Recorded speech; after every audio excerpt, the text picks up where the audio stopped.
I am coming to you from a small town in the south of France. And I think it's about 20 minutes drive from the town of Cannes, the home of one of the most famous film festivals in the world. Now, next weekend, Hollywood is going to be gathering here to soak up the champagne, the sunshine, and to promote and discuss movie deals. So this week, it's all about Hollywood public relations, the good, the bad, and what we can do to emulate them. We're looking at the Hollywood crisis PR, the big budget launch events and promotional stunts, and asking, as we always do, how can we do what they do as effectively as they do it, but with less budget and time? I'm Richard Midson, and for the past 25 years, I've been involved in the communications world. It's included being a duty radio news editor for one of the UK's biggest news organisations, the presenter of the Drive Time Show on London's only all-news radio station, a YouTuber who created a channel which gained 1.6 million views, and a public relations officer for the leader of the third largest group in the European Parliament. My career has been about finding new ways to do things that cost others thousands and require huge teams for them, and then replicate them with none of their resources. And this is a show that is all about that. I now talk on the topic and make this podcast too. It's all about punching way above your weight in modern PR. Right now, I am sat by a pool, looking out over a beautiful landscape as I look down towards the coast, and there's these pine trees sticking up amongst these big green forests, and it is absolutely beautiful and warm. So this is the Public Relations Podcast and Newsletter, and this week, we are just outside Cannes, talking about Hollywood PR. Let's get started. Jerry Seinfeld, the US comedian, came to the 2007 Cannes Film Festival with something a little different in mind. He was there to promote his movie, but the press event was certainly a bit different. It all started, as you would expect, with a group of photographers clustered together. However, at one end of the area set out for this event, Jerry was being attached to a zip line. Dressed as this giant bright yellow and black bee, he then launched himself off a platform and zoomed over the waiting photographers with his legs flapping around like crazy. Now, this was just one of the many stunts, or PR moments, if you want to call it that have taken place at the Cannes Film Festival. Some of these stunts have worked, like Jerry's, but some, I think, have been just plain tacky. Some have even ended in fights between stars. So what can we learn from the Hollywood Film Festival stunts, and why did Jerry's work so well? Well, for starters, it was great for photos, wasn't it? Everything we do in the physical space always should be good for photos. It may be a challenge to get your CEO to put on a bee outfit, but you still need to think, how can I make these photos eye-catching? I remember being at a sports event a few years ago where the team took a photo of the squad, but none of them were holding any sports equipment or dressed in any sports kit. They sent it to the press, and strangely enough, it wasn't used. Whether it's for social media or the press, it's obvious you need photos, but they need to be good photos, don't they? Jerry's stunt also portrayed the brand's tone. It was funny. The movie was funny. And we need to do that too, remembering that people often forget what you say, but they remember the feeling. Maybe have a serious message, maybe fun. You know, at its simplest, this example I keep using of the friendly lawyers firm could be a photo of a snap with the CEO laughing with senior citizens at a coffee morning, or it could be for take your dog to work day, which I'll be talking about a little bit later. A cute dog could be looking straight into the camera in your office, maybe even nuzzling up to the head of sales. There was also another element that attracted the photographers. Not just the fact that it was a good image of someone dressed as a bee flying along a zip line, but every photographer and everyone watching that video afterwards was wondering if something would go wrong. The chances of Seinfeld being injured were tiny, but the fact that something could happen, or the fact that something might go wrong, certainly raised the tension and the interest. So the lesson here is that it's not to take the photo afterwards where everyone's happy and it's all done, but take it during the action. For example, say you've got a promotion for a bakery shop. Showing a stressed baker trying to bake 10 cakes in 10 minutes for a local record is a lot more interesting than a photo taken after the cakes are out on the table. You know, people like the action shot, just like with Jerry. A second example from Cannes is from 2004. Now, let's pick one which I think is a really tacky example of a Cannes PR stunt, and this was from 2004. Will Smith and Angelina Jolie were involved this time. And they arrived on this large inflatable shark, and they were dragged along the shoreline with life jackets on. And the name of the movie was written on the shark's back, but it just looked awful. It failed in so many respects. If you Look at the pictures online of this. The photos look cheap for starters. The shark looked like it had been borrowed from a local swimming pool. Didn't give any sense of the movie's tone. You wouldn't have known it was from an animated movie even. The only reason I think it was shared is because the photo had movie stars in it. Now, if your organisation doesn't have any movie stars in it, then cheap-looking stunts obviously are never going to work. It reminded me actually of an example a few years ago. A sponsor of a riverboat race had their branding on a boat that was going to be taking part on the main day, but it would have been lost on that day, right? So they ran the race the week before as a, in quotes, test and provided photos in the build-up to it, and with just one boat taking part, that was the boat that was photographed. So going back to Will's stunt, I think the problem with this also is that it was boring. I remember a group of people turning up to a radio station I was working at, dressed in animal costumes. I was like, okay, well, why? And I don't remember what it was about. I think it was some promotional drink or something. But it was just a group of young people who'd been sent by the PR firm who were behind that idea. They didn't know what to say. Why were we ever going to put them on the radio? And sure enough, they didn't get past reception. Let's at least finish off with a good one then. In 2014, I think it was a World War II tank that turned up at the film festival. And this was for the stars of the action film The Expendables 3. They were all on board this tank. Again, it checks off all the boxes. The pictures were quirky, the tank stood out. Probably not a good thing to do in these times of global conflict at the moment, but you get the point of what was going on, and the tone was portrayed really well. It was an action movie. If you're wondering the other example I was talking about where the stars got into a fight, then I'm going to leave this as a teaser for this week. The Public Relations podcast and newsletter. If you want to get the newsletter, I've got the details in there. Plus all the tutorials, the step-by-steps and the key takeaways from all these lessons I talk about in the podcast as well. And you can get that by going to the website, thepublicrelationspodcast.com, thepublicrelationspodcast.com.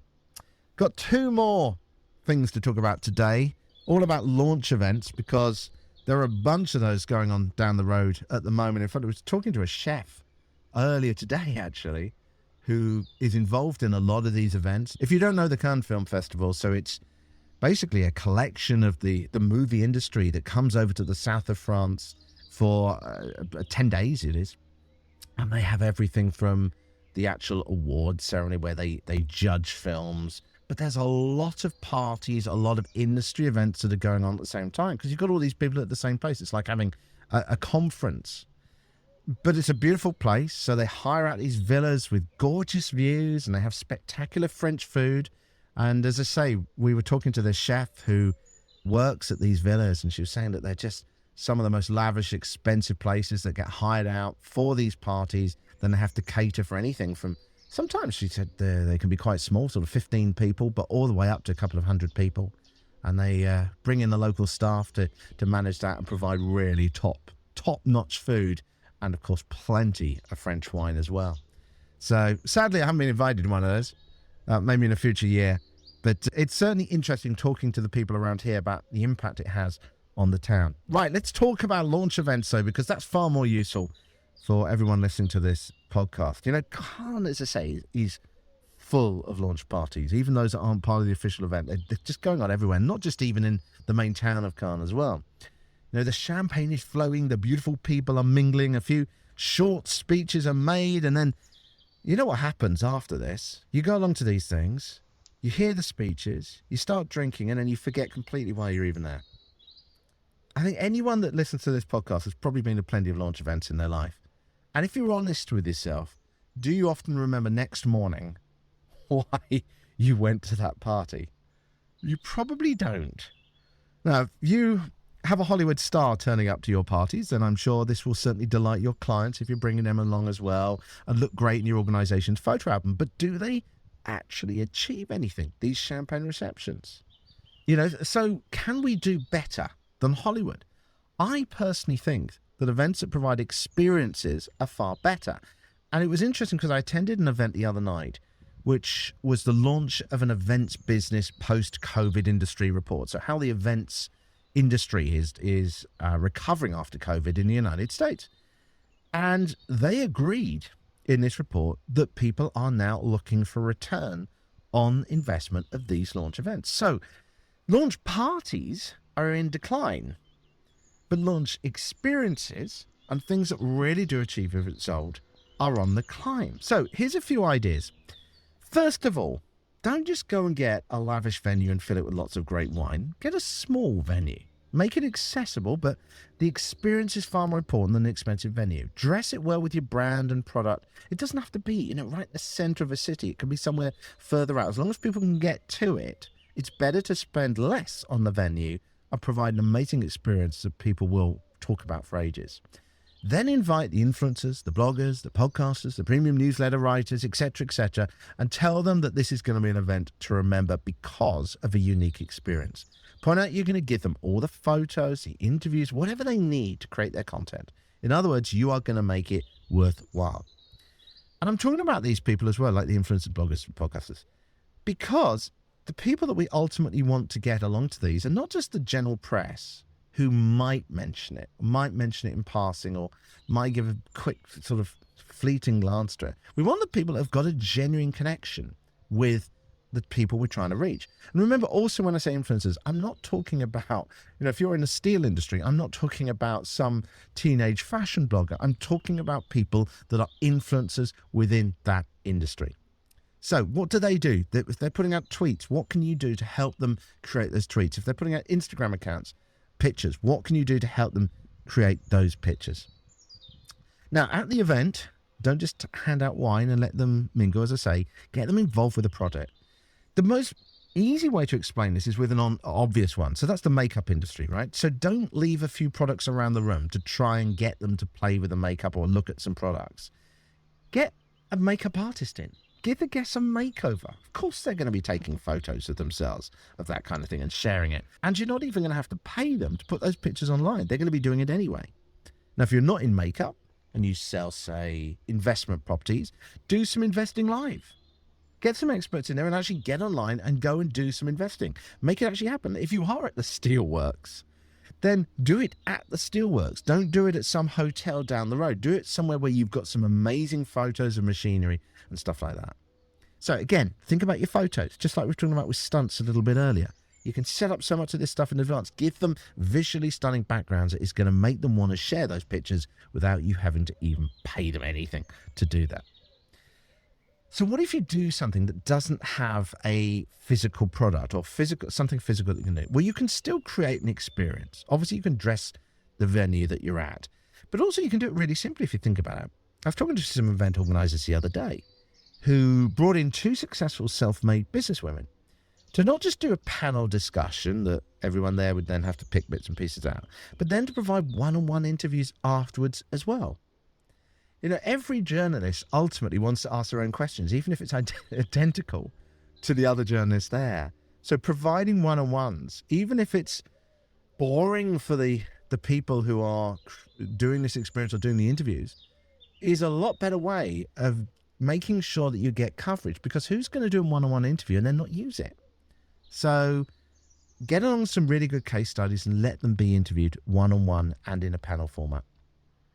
Now, while all these ideas may not be Cannes Film Festival parties, the bubbly may not be as flowing in the venue, may not be a multi-million-dollar villa in the south of France, the new era of launch parties could be a lot more effective. And that's the point. Taking a leaf perhaps out of Disney's book rather than the Hollywood Hills. In the newsletter, I've got a rundown plus a few extra ideas as well of all those key points. So if you are on the train at the moment, or if you're washing the car or something like that, or if you're running to the next meeting, then you can get all the details in the newsletter at thepublicrelationspodcast.com. Got one final story. And the headline of this one for me, when I wrote this down, was When Your Celebrity Goes Bad. Now, I'm talking about Hollywood celebrities, but I'm also talking about our organizations when things go wrong. This goes back to what we were talking about with Crisis PR just a few weeks back as well. So let me put it like this. Look, your organization has messed up. You imagine that. Okay, and the press are banging at the door for a statement, and you're saying nothing. Is that the right move to do? Is it right to say nothing? If we tie this back to the Cannes Film Festival and Will Smith, it's pretty obvious right now that his PR team are telling him to batten down the hatches, lock down the hatches, and avoid everyone. But the showbiz media, not surprisingly, are not happy. Variety, the entertainment industry newspaper that I'm sure you've heard of, certainly are not happy about this. They recently had an article where they called for Will Smith to talk. and suggested that staying quiet was actually just making things worse for him. Personally, I think they're wrong, and his PRs are right. If you don't know what I'm talking about, if you've been living under a rock for a while, you'll know that Will Smith slapped Chris Rock at the Oscars. The result was that he resigned from the Academy and multiple projects were put on hold. Now, Variety argued that the news cycle is fast and therefore people keep talking about this incident. And if he doesn't speak up, they say it does more harm than good, as I say. So what would you do if your organisation was Will Smith and it had messed up? Should you talk? There was an interesting development when it was reported, I think it was in People magazine, that Will Smith was in India for some reflection, and others say he's in rehab. Now, it's a good PR move to do this. Releasing, or in quotes, leaking at times, tiny bits of information can really help to gain control of the narrative because, well, journalists are hungry for information. When so little comes out, all they can do is report what was said. If you release a whole load of stuff, they can pick and choose the bits they like. But if you're only releasing tiny morsels, that's all they can do. And then they can speculate as much as they like with, he could be or he should be doing this stories. But ultimately, these get boring because they're not based on fact. And his team knows that. So by releasing these tiny bits of information, that is what everyone focuses on. It's the few tangible things that they've got. So then the speculation starts, of course. It keeps going, but it focuses around that snippet. What does it mean? Where is he? What's he going through at the moment? But it helps to move the narrative on. So as much as Variety would love an interview, he simply doesn't need to do it yet. The media are going to wait, admittedly impatiently, but they are going to wait for him to come back. And that's where he has the control. So he sets also the narrative by taking time. If he'd said next day after the Oscars that he'd resolved everything, he was a bit sorry about it and just wish it would be brushed under the carpet, there's no way it would have been. The focus would have been on the incident and his remorse and why he was a bad person. Is he ruined? Is it all over?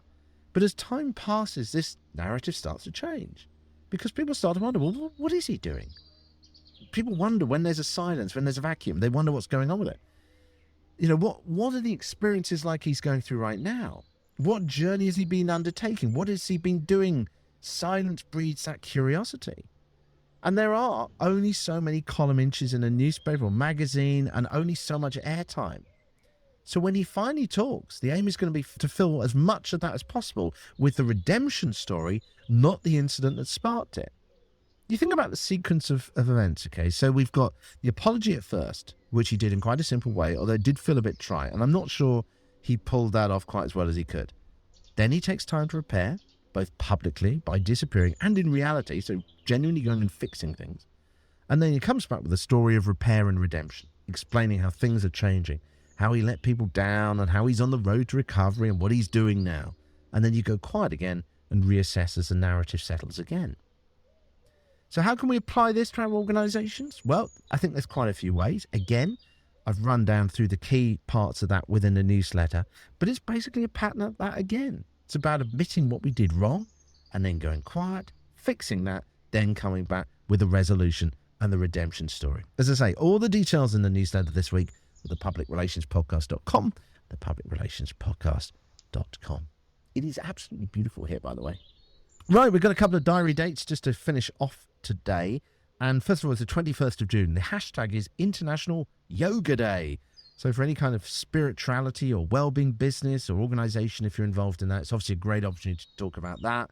Ideas I've seen in the past include photos of the whole office doing yoga in their seats, articles on how yoga has improved productivity in the organization. How about getting a yoga expert into your office and live streaming it for customers or followers? So that's hashtag International Yoga Day, and that's on the 21st of June.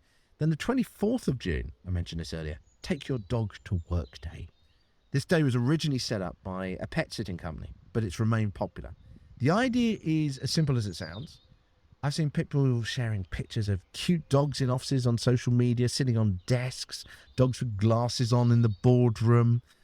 The photos are great for social media. They're very clickbaity, obviously. Even remote workers could be holding up their dogs to the camera. So if you want to humanize your organization and show that you're like your customers or the people that follow you in your organization, how about bringing the dog to work day? It's hashtag Take Your Dog to Work Day. It's a bit of a long hashtag, to be honest, but Take Your Dog to Work Day. Right, as always, if you're in these places, 3rd and 4th of June, I'm going to be in Porto in Portugal. It's going to be in Athens in Greece, 27th of June to the 1st of July. And I'm going to be in Melbourne, Australia from late September.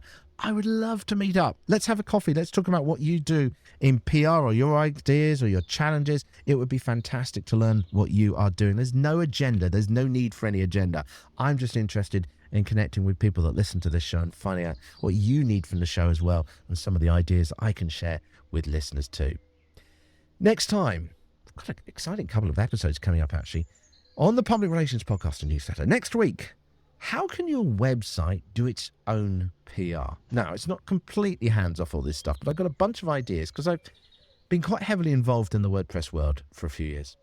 And I've got a bunch of ideas about how you can do that. And then the week after that, I'm going to be testing out these influencer techniques as well, which we talked about previously with Trinny Woodall and how she applies those, and seeing if I can apply that as well when I go and do that talk in Porto at that big event about WordPress. So, loads coming up. As always, let me know how you're doing. Have a fantastic week. Let me know how things go, and I will speak to you very soon.